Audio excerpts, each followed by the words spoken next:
Selamat datang di Hormin, Horor Misteri, tempat di mana kisah-kisah seram dan penuh teka-teki hidup kembali.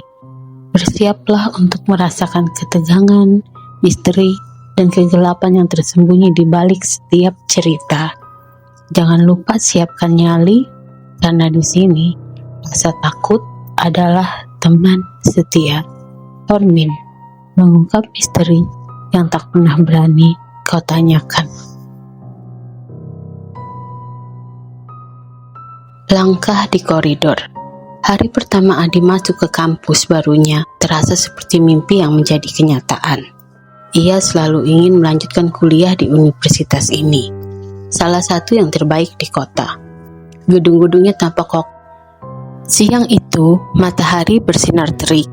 Setelah mengikuti kelas pagi yang melelahkan, Adi memutuskan untuk makan siang di kantin kampus. Sebagian besar mahasiswa sudah keluar dari gedung, membuat koridor terasa sepi. Adi berjalan santai sambil mengecek ponselnya, mencoba membalas pesan dari Dina, temannya yang belum masuk kampus hari ini. Saat melangkah, Adi mendengar suara aneh, tap, tap, tap. Langkah kaki terdengar dari arah belakangnya. Ia menoleh, namun koridor di belakang kosong. Ia mengerutkan dahi, merasa sedikit bingung. Mungkin itu gema langkahnya sendiri. Ia mencoba tidak memedulikan dan terus berjalan.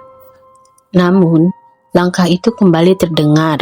Kali ini lebih jelas, seperti seorang sedang berjalan tak jauh di belakangnya. Tap, tap, tap. Adi berhenti sejenak, memastikan bahwa suara itu bukan khayalannya. Tetapi, ketika ia berhenti, suara itu pun ikut menghilang. "Siapa di sana?" seru Adi. Suaranya menggema di sepanjang koridor.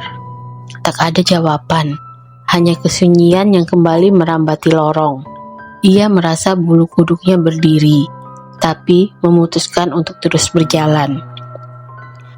Saat mencapai ujung koridor, ia melihat pintu salah satu ruang kelas perlahan terbuka sendiri. Pintu itu berderit pelan, menciptakan suara yang membuat hati Adi berdebar lebih cepat.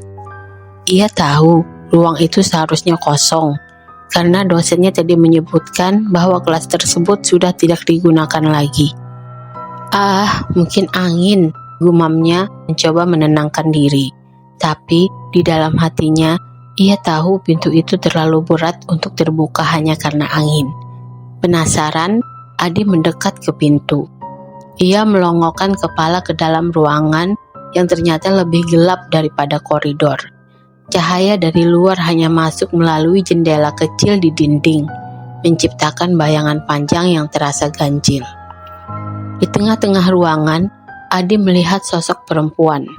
Perempuan itu duduk di salah satu kursi membelakangi pintu. Rambutnya panjang dan tergerai, mengenakan seragam sekolah kuno yang tak pernah Adi lihat sebelumnya. Ia tidak bergerak sama sekali, seperti patung yang diletakkan di sana. "Permisi Mbak," panggil Adi dengan suara gemetar. Perempuan itu tetap diam.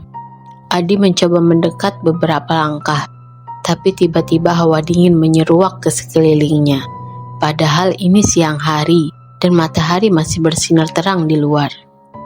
Saat jarak hanya tinggal 5 langkah, perempuan itu perlahan menoleh ke arahnya. Wajahnya pucat dengan mata yang tampak kosong, menatap lurus ke arah Adi. Mulutnya bergerak seperti ingin mengatakan sesuatu, tapi tidak ada suara yang keluar. Maaf, saya nggak sengaja ganggu," ujar Adi. Mundur perlahan. Ia merasa dadanya sesak seperti ada sesuatu yang berat menekan. Perempuan itu berdiri, gerakannya kaku namun cepat, membuat Adi terkejut. Sebelum Adi sempat melarikan diri, perempuan itu tiba-tiba menghilang. Hilang begitu saja, seperti asap yang tertiup angin. Suasana ruangan kembali sunyi, namun Adi merasa seolah masih ada yang mengawasinya. Ia tak ingin berlama-lama lagi. Dengan napas tersengal, ia berlari keluar koridor, meninggalkan ruangan itu tanpa menoleh ke belakang. Ketika akhirnya dia sampai di kantin, ia mendapati Dina baru saja datang. "Adi, kenapa lo? Mukanya kok pucat banget?" tanya Dina sambil memegang pundak temannya. Adi tak langsung menjawab. Ia menatap ke arah pintu kantin, memastikan bahwa sosok perempuan itu tidak mengikutinya. Setelah menarik napas dalam-dalam, ia menceritakan apa yang baru saja terjadi. "Kelas mana tadi? Jangan-jangan lo ke kelas tua di ujung koridor gedung barat?" tanya Dina dengan nada serius. Adi mengangguk. "Iya, emang kenapa?" Dina menarik napas panjang sebelum menjelaskan. "Gue pernah dengar cerita dari kakak tingkat. Ada seorang siswi dari zaman dulu yang bunuh diri di sana karena gak kuat dengan tekanan sekolah. Dia katanya sering muncul, terutama siang hari, pas kampus lagi sepi. Banyak mahasiswa yang lihat dia duduk di kelas itu. Kalau lo lihat, ya lo bukan orang pertama." Mendengar cerita Dina, Andi merasa tubuhnya semakin lemas. Ia menatap tangan kirinya yang gemetar lalu bergumam pelan. "Dia kayaknya minta tolong."